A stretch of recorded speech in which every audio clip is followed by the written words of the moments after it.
Hello বন্ধুরা, তোমরা সবাই কেমন আছো? আশা করি তোমরা সবাই ভালো আছো, আর আমিও ভালো আছি। আর এশার লাভ ব্লগে তোমাদের অনেক অনেক স্বাগতম। ভিডিওটা আমি সকাল থেকে শুরু করতে পারি নাই, তো এখন দুপুরবেলা, আর দেখো দুপুরবেলা রান্না করতে হবে, তাই রান্নাঘরে আসলাম। আর এদিকে ডাল রান্না করব, তার জন্য ডাল সিদ্ধ করতেছি।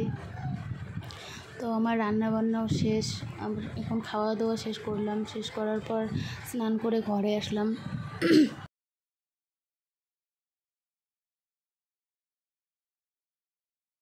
আর এদিকে দেখো আমার মেয়ে এখন বাইরে যাবে, ও ঘুরতে যাবে বাইরে, ওকে নিয়ে বাইরে যাইতে লাগবে এখন আমার।